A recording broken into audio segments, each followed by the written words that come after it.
We have to ask the question, is Nate Oats the new GOAT of Alabama basketball? We explore next on Scarborough Knows.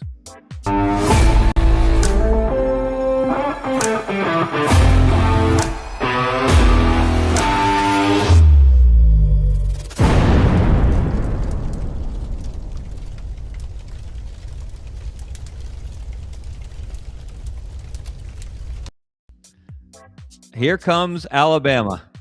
When I say rolling into another Sweet 16, I mean rolling.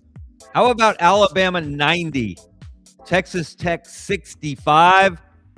For a while there, Alabama was threatening the record of the largest margin of victory by a 4 seed over a 5 seed in NCAA tournament history. They didn't quite get there. Sorry, Auburn. Auburn has the largest loss in that spot as a 5 seed against 4 seed Clemson back in 2018. Leave it to Alabama to not do Auburn any favors. Hello, everyone. I'm Kevin Skarbinski, a.k.a. Scarbo. This is Scarbo Knows. Appreciate you joining us on the Sidelines.live network with executive producer extraordinaire Brendan Martin at the wheel. Appreciate Brendan as always. Appreciate you watching and listening. And if you are watching at some point on YouTube, go ahead and hit that subscribe button. Go ahead and check out all the great shows on the Sidelines.live network. And make sure you check out our sponsor, Money Management Services. They've been in business since 1992 in Birmingham. Great friends of mine. They'll take excellent care of you. We'll hear from them later in the show.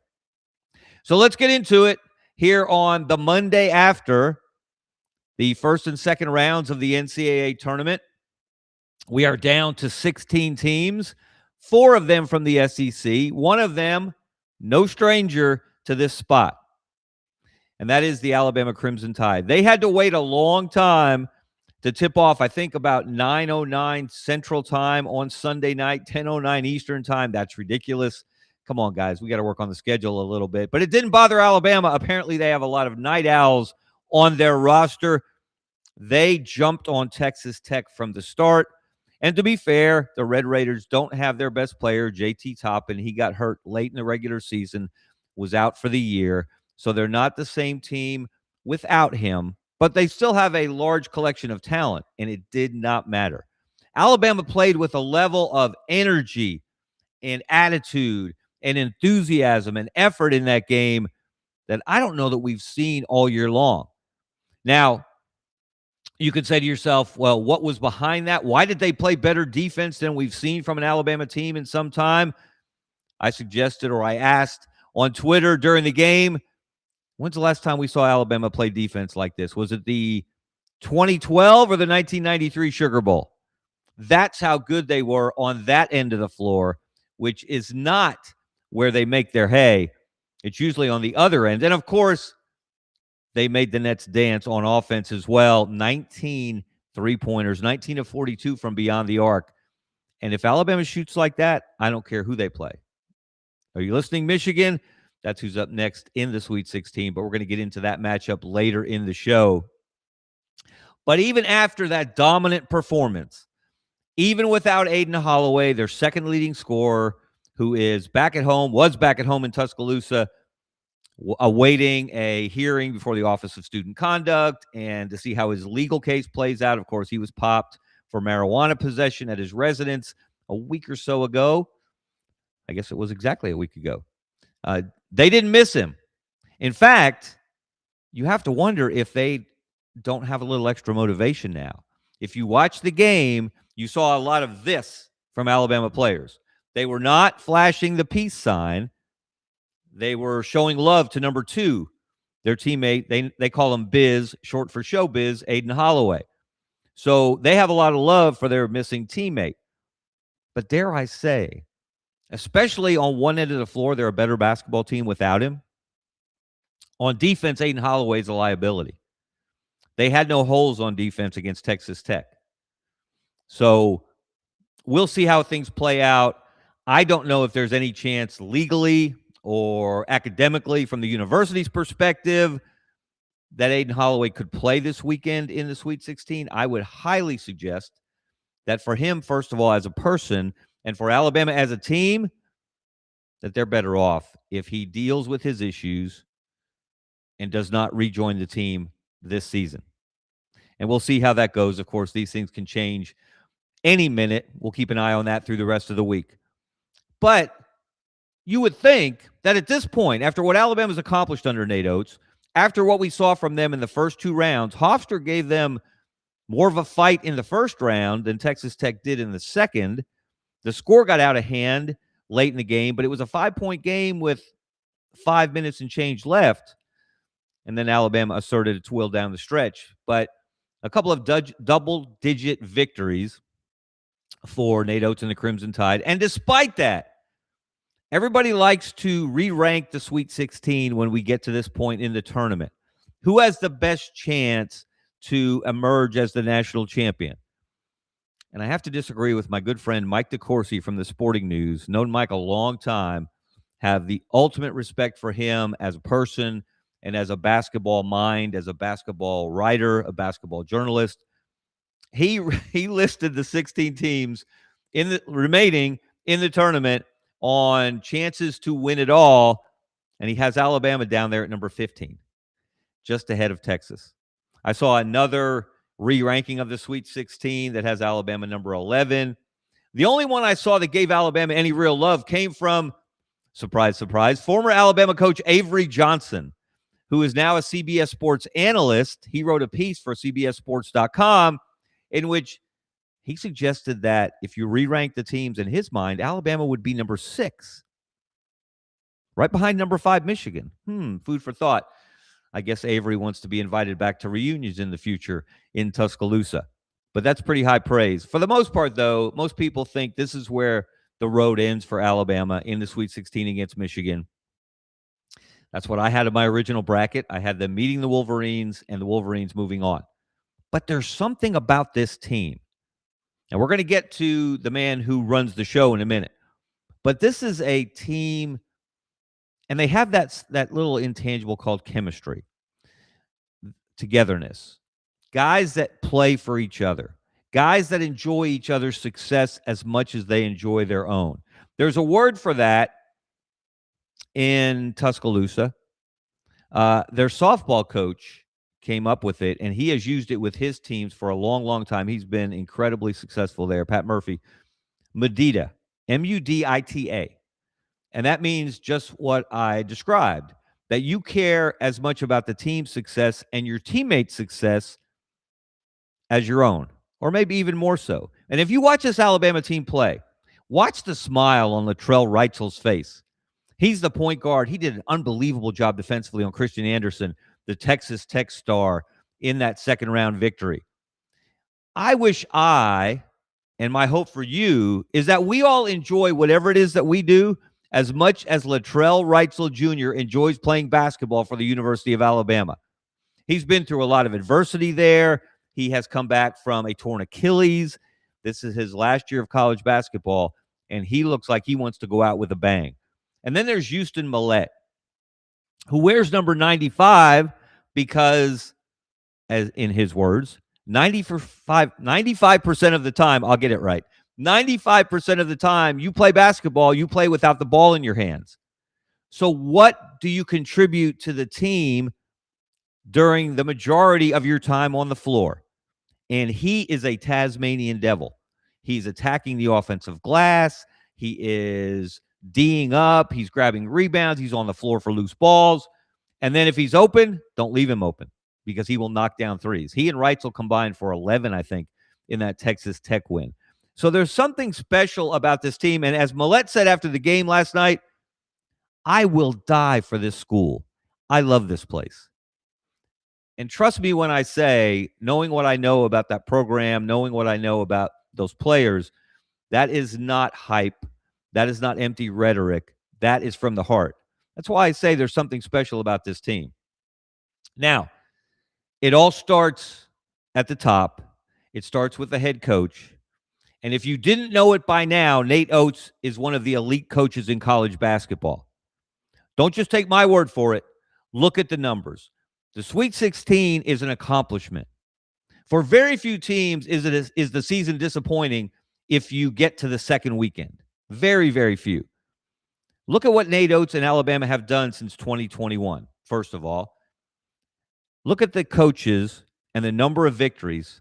At the top of the list, of course, Kelvin Sampson in Houston, 18 NCAA tournament victories since 2021, followed by Dan Hurley and UConn. Of course, they went back-to-back in national championships in 23 and 24. He's got 15 wins in that time in the tournament. Mark Few, Gonzaga, we know what he's accomplished, 14 wins. And coming in at number 4 in the country, ahead of the likes of Tom Izzo and Bill Self and John Calipari and so many other big names, is Nate Oats from Alabama. He has won 13 NCAA tournament games in 6 years and counting with the Crimson Tide. That is elite. Now, that's just total victories. But obviously, if you win that many NCAA tournament games, you're advancing into the bracket. Let's look at Sweet 16s, which is, to me, if you are a national program, if you're an elite program, your daily, annual, or annual minimum requirement should be the second weekend, the Sweet 16. Look at who has led their teams to the most Sweet 16s since 2021. And the reason I start with 2021 is because Nate Oats' first year in Alabama was 2019-2020. There was no tournament that year because of COVID. Now, Alabama wouldn't have been there. They went 16 and 15, but they have been elite since. So since 2021, Kelvin Sampson and Houston have been to 6 Sweet 16s. That's all there have been. That's 6 in a row. Nate Oats and Alabama come in next at 5. 5 of the last 6 years, they have played on the second weekend of the NCAA tournament. And as you can see, that's more than anyone else in the SEC and more than anyone else in the country except for Houston. Rick Barnes at Tennessee has been to 4. Matt Painter in Purdue have been to 4. Tommy Lloyd in Arizona have been to 4. All of those teams and all of those coaches are in the Sweet 16 again this year. That is elite company. How about getting to the Sweet 16 in consecutive seasons? Not just having a flash in the pan, not just, I don't know, getting knocked out in the first round one year, winning a national championship the next, then getting knocked out in the second round as a number 1 seed the next year, looking at Utah, Golden, and Florida. Consecutive Sweet 16s. Kelvin Sampson leads the nation. He's been to 7 straight. You go back to 2019, before the 2020 tournament was canceled. The Cougars have been to 7 consecutive Sweet 16s. Up next for consecutive trips to the regional semifinals, Nate Oats and Alabama, and Rick Barnes in Tennessee with 4 in a row. That is not a mistake. That is not a happy accident. It's because those are elite coaches. Now, having said all of that, having put all these numbers out there, having compared Oats, comparing him favorably to the best coaches in the country, we have to turn our attention to the best coach in Alabama history. And for a long time, that has been Wimp Sanderson. If you're not familiar with the legend of Wimp Sanderson, if you don't go back to the 1980s, let me just give you an annotated biography of the man known as Wimp. He spent 20 years as an Alabama assistant, many of them under C.M. Newton, who was a pretty fair country basketball coach himself. And then when CM moved on, Bear Bryant himself elevated Wimp Sanderson to head coach. Now, most people didn't know who he was. They didn't know much about him. He was kind of funny looking. He had an expression on his face, very demonstrative in his facial expressions. He had a scowl that would melt paint. And Bear gave him a chance, and one of the smartest hires that Bear Bryant ever made. All Wimp did in 12 years was win 5 SEC tournament championships, went to 6 Sweet 16s, but couldn't get past that round. He came so close so many times, had heartbreaking losses to Loyola Marymount when they were scoring 100 points plus. They were the Nate Oats Alabama of their day back in the late 80s, early 90s. Wimp lost to them in the Sweet 16.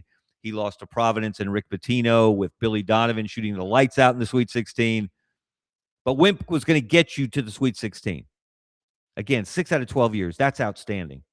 Let's compare Nate Oats and Wimp Sanderson. Wimp won 12 NCAA tournament games in his 12 years as the Alabama head coach. Nate Oats has won 13 games in March Madness in 7 years, and he may not be done. Sweet 16s, Wimp again got to 6 in 12 years. Oats, 5 in 6 years. 25-win seasons, Alabama earned its 25th victory of this season last night against Texas Tech. That's the 4th time under Nate Oats that Alabama has won 25 or more games. They did it 3 times under Wimp Sanderson. All of those accomplishments by Nate Oats and company are school records. And if you break a record held by Alabama basketball from the Wimp Sanderson era, you have done something special. And that's what Nate Oats has done. It doesn't matter whether you like him or not, whether you like it or not, he just wins. And he does it in a way that is unique. With his offensive style, they lead the country in scoring, 91 points a game. They're going to fire up threes after threes after threes, and they're going to make a lot of them. They're going to push the pace. They're going to make you play faster than you want to play most of the time, and that style is going to win. And let's put this in perspective in another way. And I know Big Ten fans are celebrating today. They're throwing parades like the St. Patrick's Day parade and Ferris Bueller's Day Off because they have 6 teams in the Sweet 16. Meanwhile, the SEC has 4. Thanks again, Todd Golden in Florida. If Florida hadn't played perhaps the worst end game sequence, the worst final 9 seconds imaginable, they would be back in the Sweet 16. The SEC would have 5, and the Big Ten would have 5. But that's not the point of this perspective. Here is the point. This is the best the SEC has ever been. Part of that is volume because there are 16 teams, and Oklahoma has a quality basketball program. Texas has a quality basketball program. The Longhorns played in the first 4. They won more NCAA tournament games than anyone this year because they were in the first 4. They're 3-0, and they're in the Sweet 16 as an 11 seed under Sean Miller his first year in Austin. That's just one example of how competitive the SEC has become. Here's another one. A year ago, the SEC set the record for teams invited to the NCAA tournament with 14. 14 of the 16 teams in the conference participated in the big dance last year. Overall, they won 23 games. They put 7 teams in the Sweet 16. That was a record. They put 4 teams in the Elite 8. That tied a record. They put 2 in the Final 4, 1 in the national championship game, and Todd Golden in Florida got it done and won another big ring and took it home to Gainesville. And if that weren't enough, what did the SEC do for an encore this year? As everyone said, the league's not as good as it's been. It doesn't have the same number of elite teams as it did, which may turn out to be accurate. They still sent 10 teams into this NCAA tournament. And those 10 teams so far have combined to win 13 games. The SEC is 13-6 through 2 rounds of the tournament. The Big Ten is 13-3. Not too shabby. So in the last 2 years, the SEC has won 36 NCAA tournament games. One conference, 36 NCAA wins.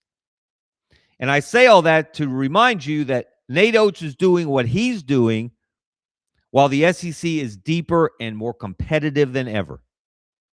And I'll add one more nugget to this discussion. Right now, of course, last year, 23 wins. That's the national record for any conference in a single NCAA tournament. Number 2 in SEC history is 1996, when Kentucky and Mississippi State got to the Final Four. Kentucky won it all with Mark Pope in uniform, and they went 14-3 in the tournament. The SEC did. That's number 2 all time. Number 3 all time in wins by the SEC collectively in one big dance is this year with 13 after 2 rounds. So they have an opportunity to move into second place at least, and if everything went right, challenge last year's national record of 23. Of course, the Big Ten has that same chance. But here's something to keep an eye on. So right now, these are the three most successful years in the postseason in the NCAA tournament in SEC history: 2025, 2026, and 1996. You know what 2025 and 1996 have in common? Each year, the SEC sent two teams to the Final Four. Last year, of course, it was Florida and Auburn. In 1996, it was Kentucky and Mississippi State. Both years, an SEC team won the national title. Florida last year, Kentucky in 96. Is that an omen? Are we going to see two more SEC teams in the Final Four? Is one of them going to win it all?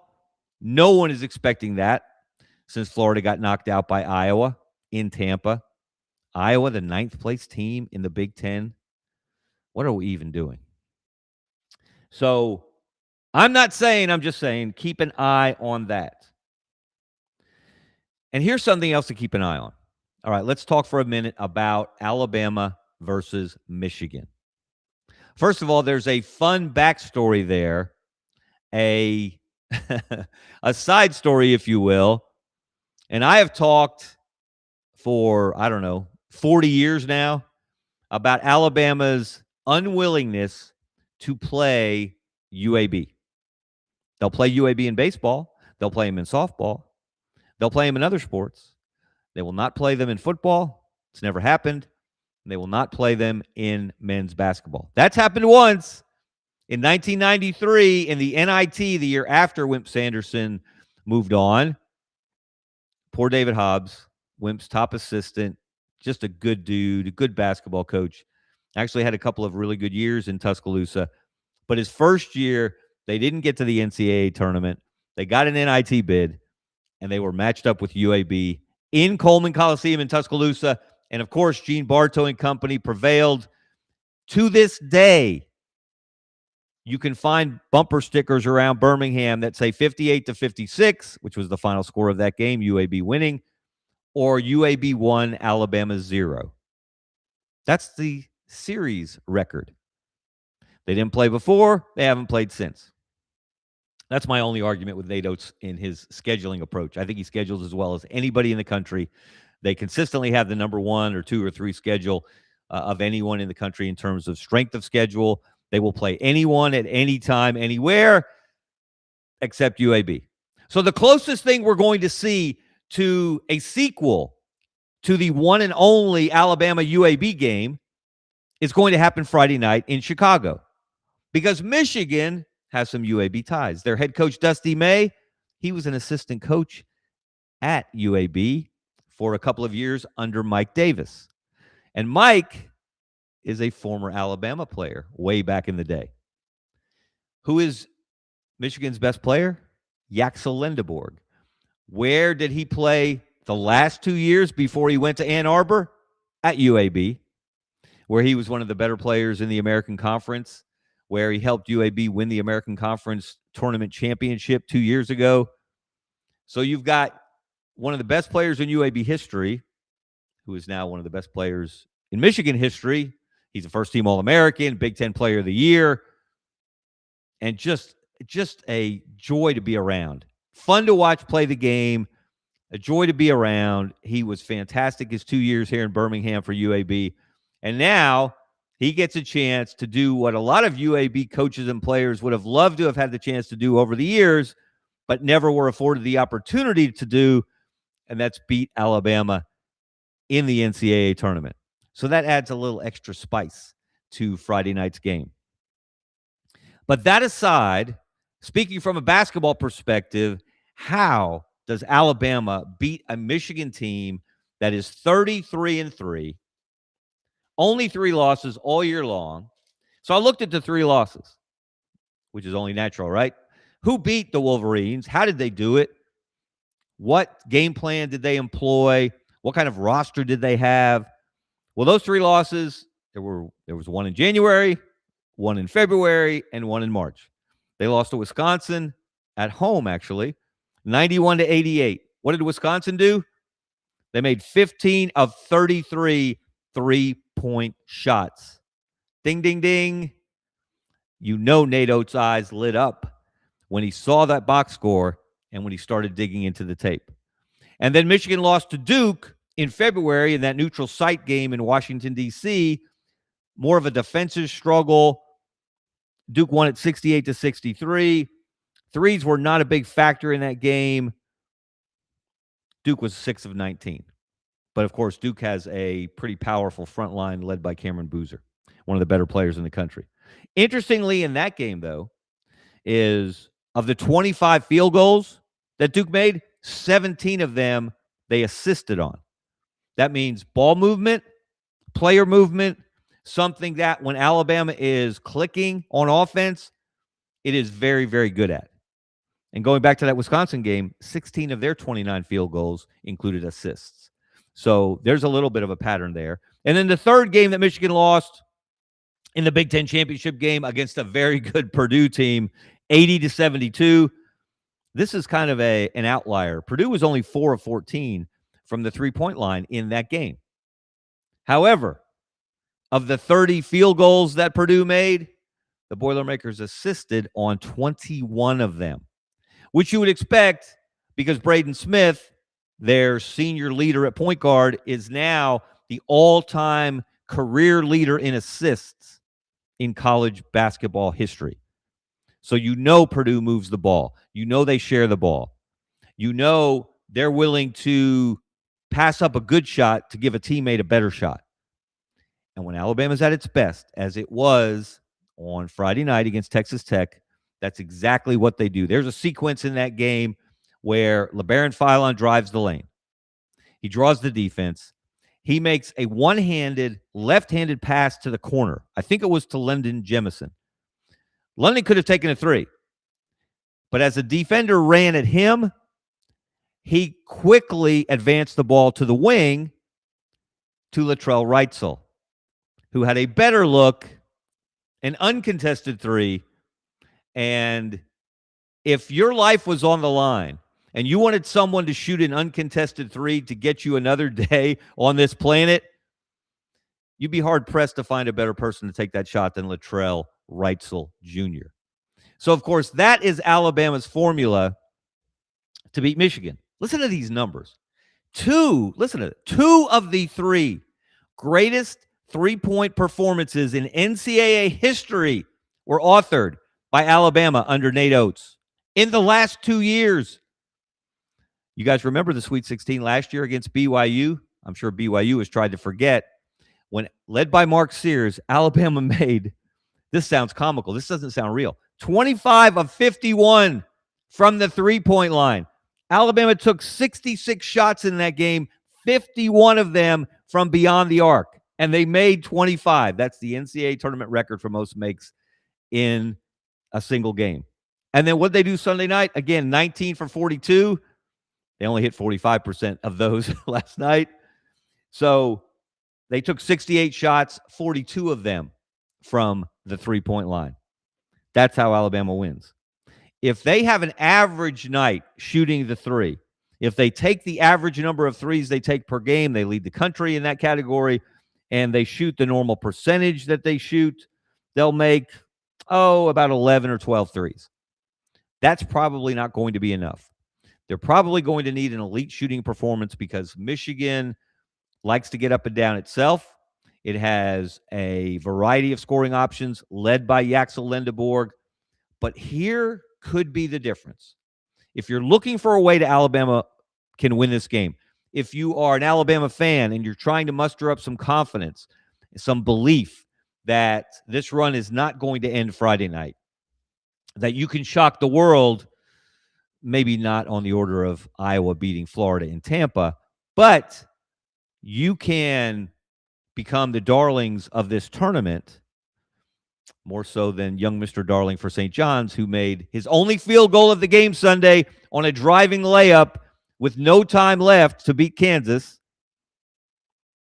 The way that happens is you make threes. You take a lot of threes, and you make a lot of threes. And you beat a Michigan team that, as good as it has been all year long, as deep as it is, as tall as it is, with Ade Mara, the 7-footer, with Morez Johnson, another monster in the paint, with Lendeborg, who plays inside and outside. Michigan's not great on the perimeter. They're not elite at the guard spot, and they're especially not elite at the point guard spot. Now, Elliot Cadeau's been really good, okay? Don't get me wrong. The North Carolina transfer has had an outstanding season.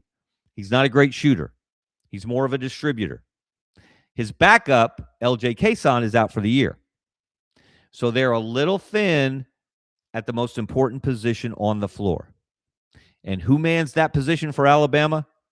One of the better point guards in the country. A third-team All-American, first-team All-SEC, LeBaron Philon. And as good as Alabama was on Sunday night, LeBaron Philon didn't play his best game. They didn't need him to. They still won by 25 against a solid Texas Tech team. So you don't expect LeBaron Philon to have two, by his standards, mid-games in a row. And Alabama's guards are better than Michigan's guards. They have the ability to light up the United Center. And here's something that people have overlooked about this Alabama team, that the people that, like my friend Mike DeCourcy, they're not giving Alabama much respect in this Sweet 16. Look at their schedule. Again, this is what Nate Oats does. He schedules as tough as anybody in the country for this very purpose. If you look at the teams in the Sweet 16, Alabama has played 8 games against the field. Overall, they're 4-4. But drill down a little deeper. In road games and neutral site games, Alabama has played 4 games against this Sweet 16. They've won 3 of them. They beat St. John's in Madison Square Garden. They beat Tennessee in Knoxville. And this one is most interesting of all. They beat Illinois, again, another Sweet 16 team, in Chicago in the United Center. Where is Alabama playing Michigan on Friday night? In Chicago in the United Center. Food for thought. You think Nate Oats knows what he's doing? You think maybe he had an eye on the NCAA tournament sites when he scheduled that game? Maybe that's giving him too much credit. I haven't asked. I don't know for sure. But it certainly will help Alabama be a little more familiar with what otherwise would be an unfamiliar environment. And Alabama showed in Tampa on Sunday night, if there's a goal with a net and it's 10 feet tall, they can drop three-pointers into it from just about anywhere. I'm not saying that Alabama's going to beat Michigan. I'm not predicting that Alabama's going to shock the world. I didn't have it on my brackets. But I wouldn't be surprised if I were wrong. Not saying, just saying. All right, everyone, that's going to do it for me for today. I'm Kevin Skarbinski. This is Scarbo Knows. Appreciate you watching. Appreciate Brendan Martin steering the ship for the Sidelines.live network. Make sure you check out the show on YouTube. And if you do, go ahead and subscribe. Don't cost nothing. And make sure you check out our sponsor. If you have any financial services needs in the Birmingham area or really anywhere, you can reach out to the Rice family at Money Management Services. They've been helping people since 1992. They'll do a great job for you. Check them out next. I'm out of here. See ya. Since 1992, Money Management Services in Birmingham has provided individuals and business owners with trusted, fee-only financial advice. We're more than advisors, we're your financial family. From retirement planning to tax strategies and estate planning, our team builds personalized wealth management plans tailored to your life. At Money Management Services, we treat you like family, because when you walk through our doors,